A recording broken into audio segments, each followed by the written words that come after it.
जय हिंद साथियों। जैसा कि आपने थंबनेल देखा होगा कि आज हम प्रतिशत के बारे में बात करने वाले हैं और आप लोगों के भी डाउट इस चैप्टर पर बने ही रहते हैं। यहाँ से आप इस चैप्टर को पढ़ने के बाद किसी भी बुक के कॉन्सेप्ट या क्वेश्चन आप कहीं से भी कर सकते हैं। तो हम देखेंगे यहाँ से आज परसेंटेज, जिसे हम कहते हैं प्रतिशत। प्रतिशत में सबसे पहले बात कर लेंगे कि कितने प्रकार के यहाँ से प्रश्न बनते हैं और किन किन परीक्षाओं में इसका वेटेज ज़्यादा होता है और किन किन परीक्षाओं में इसका वेटेज कम रहता है। तो बच्चों, जैसा कि आप देखेंगे जो इसमें कितने प्रकार के क्वेश्चंस बनते हैं, तो नंबर ऑफ क्वेश्चन बनते हैं। इस चैप्टर को पढ़ने के बाद आप देखेंगे कि प्रॉफिट एंड लॉस भी इसी चैप्टर से संबंधित होता है, डिस्काउंट भी, एसआई, चक्रवृद्धि ब्याज और साधारण ब्याज, सीआई और एसआई इसी चैप्टर से रिलेट करते हैं। देखिएगा, लिखा है पहला टाइप है फ्रैक्शन को परसेंट में चेंज करना, कि फ्रैक्शन को आप प्रतिशत में कैसे बदलते हैं। तो कोई भी फ्रैक्शन दिया होता है, जैसे एग्जांपल के तौर पर हम बोलें 1/2, इसे हम बोल दें कि परसेंटेज में चेंज करिए, तो परसेंटेज में बदलने के लिए 100 से गुणा कर किया जाता है और 2 का भाग 100 में करने से आ जाता है 50%। कोई भी भिन्न दी गई हो, जैसे हम बोल दें 1/8, 1/8 को आपको परसेंट में बदलना है, 100 से मल्टीप्लाई करना पड़ेगा और आंसर आप बताएंगे 12.5%। प्रतिशत का जो साइन होता है बेटा, उसको आप जान लीजिए।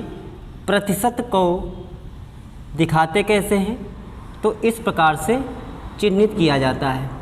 यदि किसी संख्या को बोलना है कि 25%, तो लिखा कैसे जाएगा, उसको ऐसे लिखा जाएगा 25 लिख के, ये हम प्रतिशत का यहाँ पर साइन लगा देंगे। ओके, आगे बात करते हैं। दूसरा टाइप जो बनता है वो हमारा बनता है सिंप्लीफिकेशन का। ये जो सिंप्लीफिकेशन है बैंकिंग एग्जाम में अच्छा खासा पूछा जाता है, तो इसका भी रोल है अपना सिंप्लीफिकेशन का। परसेंटेज से जो क्वेश्चन बनते हैं सिंप्लीफिकेशन के, उनको हम यहाँ से कवर करेंगे। आगे बात आती है प्रतिशत कमी या वृद्धि पर आधारित प्रश्न। ये जो प्रश्न आपके दिए जाते हैं, सबसे ज़्यादा क्वेश्चन आपके एग्ज़ाम में इसी से बनते हैं, ठीक है। उसके बाद है भिन्न पर आधारित प्रश्न।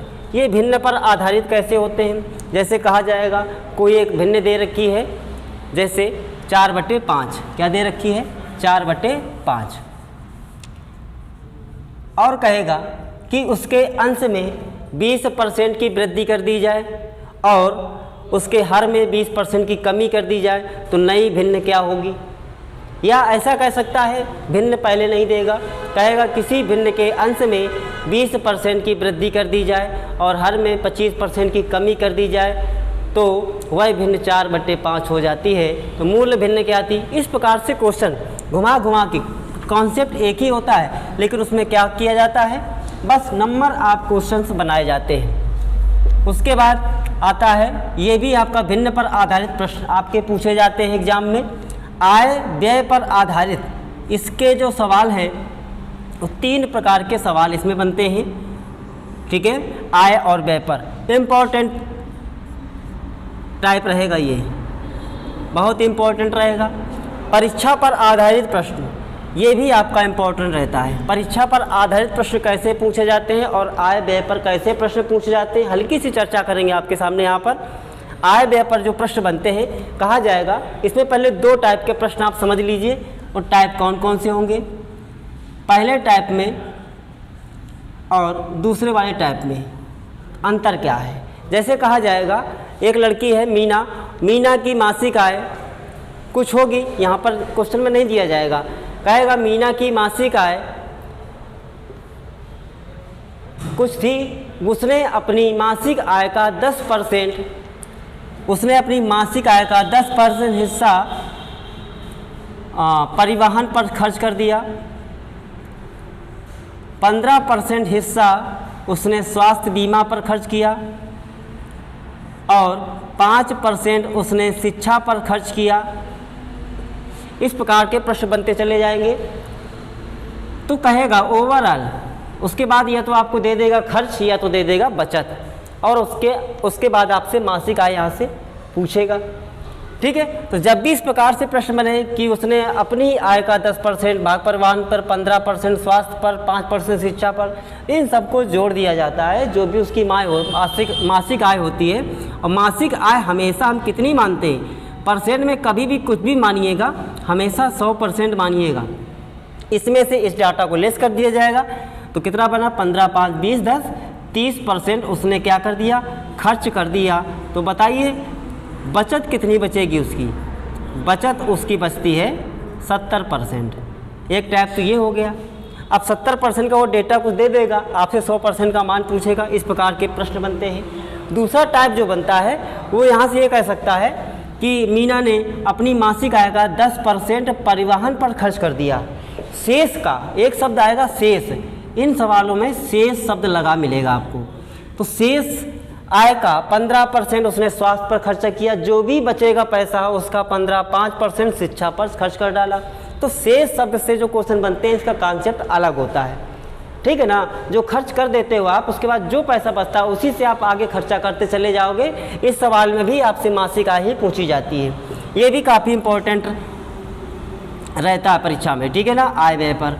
और परीक्षा पर आधारित प्रश्न, ये कैसे प्रश्न होते हैं परीक्षा पर आधारित, तो परीक्षा पर जो आधारित प्रश्न होते हैं, इन प्रश्नों में एक बच्चे के नंबर दिए जाएंगे और कहा जाएगा वो इतने नंबर से फेल हो गया, अब पास होने के लिए इतने % की आवश्यकता थी, या पूर्णांक बताइए, या कितने नंबर से फेल हो गया।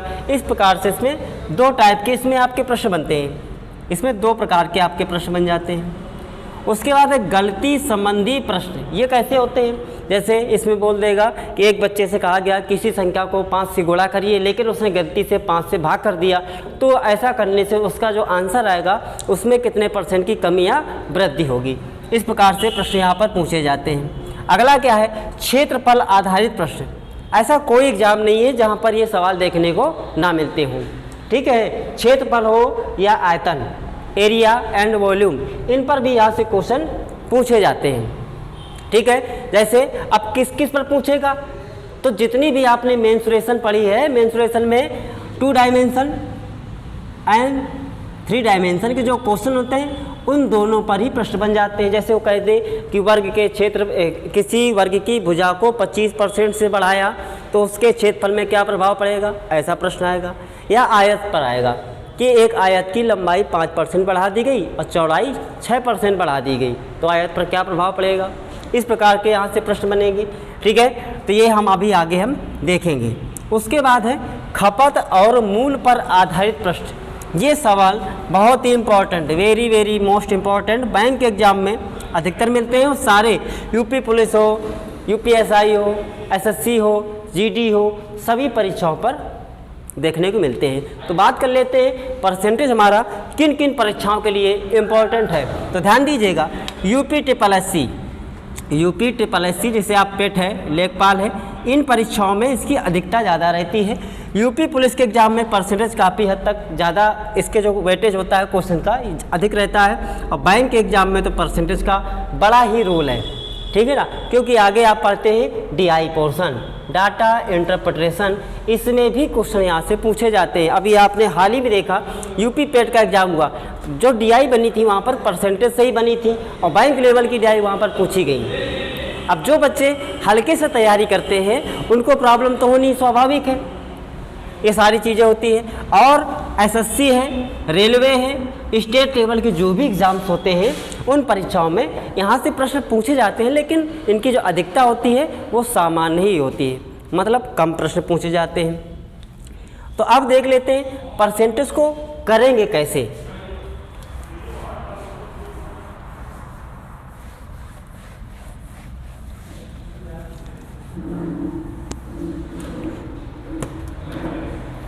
आपको 2 चीज़ें याद रखनी है।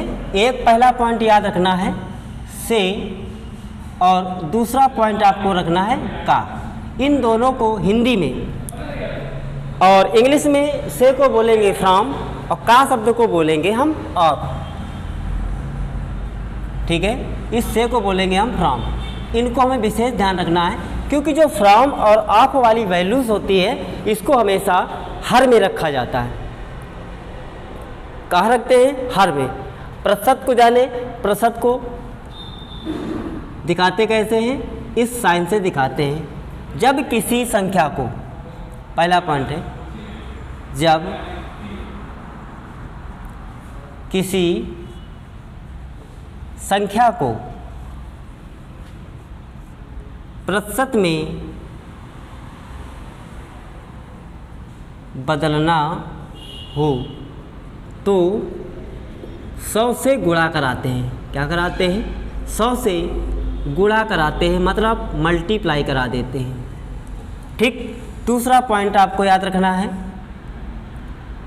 प्रतिशत से भिन्न में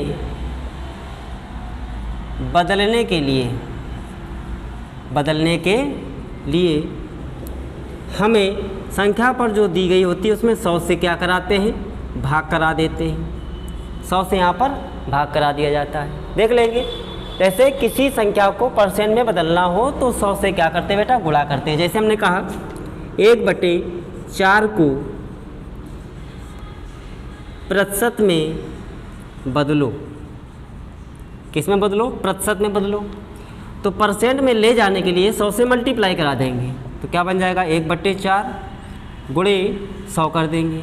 अब 4 का भाग 100 में करने से क्या आ जाएगा, 25% यहाँ से वैल्यू आ जाएगी। ठीक है। अगर आपसे कोई भिन्न दे दे और कहे कि आप उसे परसेंट वैल्यू दे दे और कहे कि उसे भिन्न में बदलो, किस में बदलो, भिन्न में बदलो। जैसे हमने यहाँ पर लिया 75% को भिन्न में बदलिए, तो जो भी 75% है इसमें 75 लिख करके 100 से भाग कराएंगे, तो यहाँ से जो भी वैल्यू आएगी 25 से 75, 25 चौको 100, इसको हमने लिख दिया 3/4। यही हमारा आंसर हो गया। ठीक है। और 2 चीज़ें ये ध्यान रखनी है, इनका यूज कहाँ होता है, सिंप्लीफिकेशन पे होता है। जैसे आपसे पूछे कि 300 का 12% कितना है, ये पूछ दे, तो का जगह मल्टीप्लाई करना होता है, 300 गुणे 12।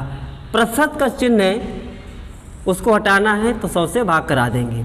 अब दोनों जीरो माइनस कर हटा देंगे यहाँ से, 12 गुणा 3 करेंगे, क्या बन जाएगा यहाँ से, 36 बन जाएगा। आंसर आ गया। ठीक है। तो ऐसे क्वेश्चन बनते रहते हैं। और क्या बोल सकता है, जैसे यहाँ पर बोल दे कि 200 से कितना प्रतिशत कम है। 100 जो है 200 से तुलना कहाँ से हो रही है, 200 से। तो जहाँ से तुलना होती है उस वैल्यू को हमेशा नीचे रखा जाता है, हर में रखा जाता है। तो देखिए 100 जो है 200 से कितना कम है, पहले तो इनका अंतर देखेंगे। 200 में 100 घटा देंगे, क्या बचेगा, 100 बचेगा। 100 कम है कितने से, 200 से। अब परसेंट में मान पूछा था तो 100 से गुणा करा देंगे। 100 दोनों जीरो से दोनों जीरो कैंसिल, 2 का भाग करेंगे 100 में कितना आएगा, 50% कम है। तो आपने देखा बड़ी आसानी से हम क्वेश्चन को हल कर सकते हैं।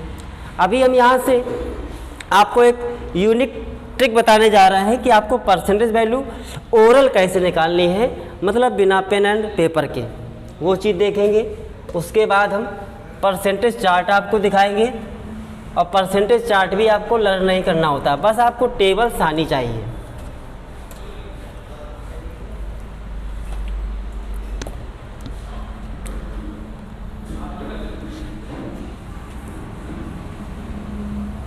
चलिए, दुनिया की जितनी भी संख्याएं होती हैं अपने आप में 100% होती हैं, आपको ये चीज़ हमेशा याद रखना है। ठीक है।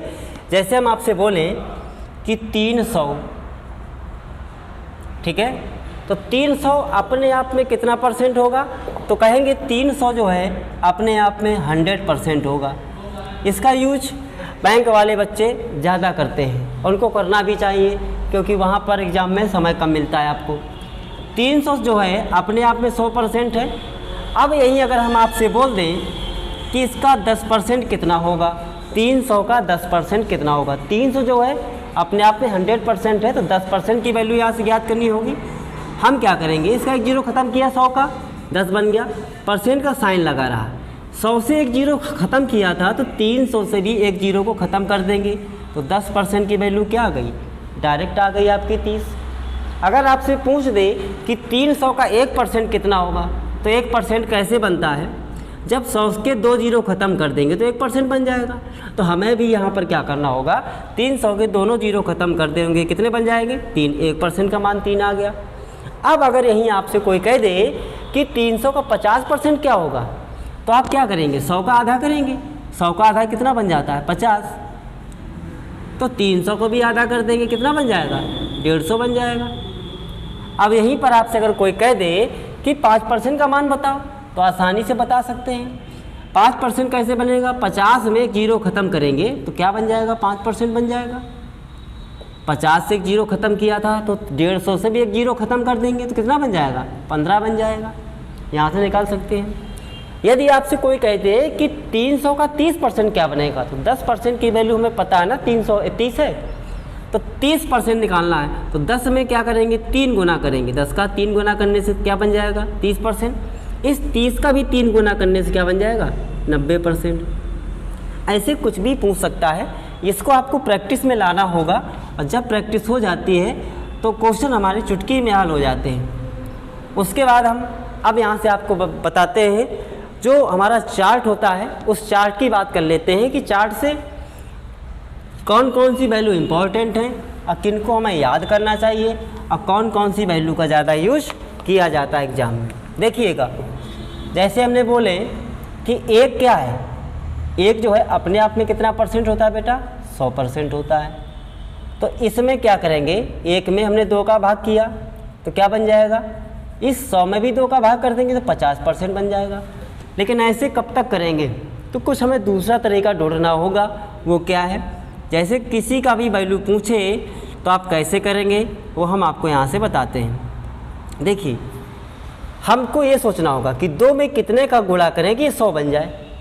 तो हम ऐसे बोलेंगे 2 में अगर 50 का गुणा करते तो 100 बन जाएगा, तो मतलब 1/2 का मान कितना आ गया 50% आ गया। 1/3 लिखा हुआ है, तो 3 में कितने का गुणा करें कि 100 बने, या 100 के नीचे रहे, ऊपर मत चलना। तो 33 गुणे 3 करने से 99 बन जाएगा, तो 33 यहाँ लिखेंगे। अब 33 का गुणा 3 में करने से 99 बना था, तो 100 में अभी 99 एक कम है 100 से, तो जितना बचा शेष उसको ऊपर रखेंगे, जिससे भाग कर रहे थे उसको नीचे रखेंगे और लिख देंगे डायरेक्ट 33 है 1/3। 1/4 को क्या लिखेंगे परसेंट में, तो इसमें भी 4 में कितने गुणा करें, या तो पूरा 100 बन जाए या 100 से कम रहे। तो 25 चौको 100 होता है ना, तो 25% यहाँ लिख देंगे डायरेक्ट।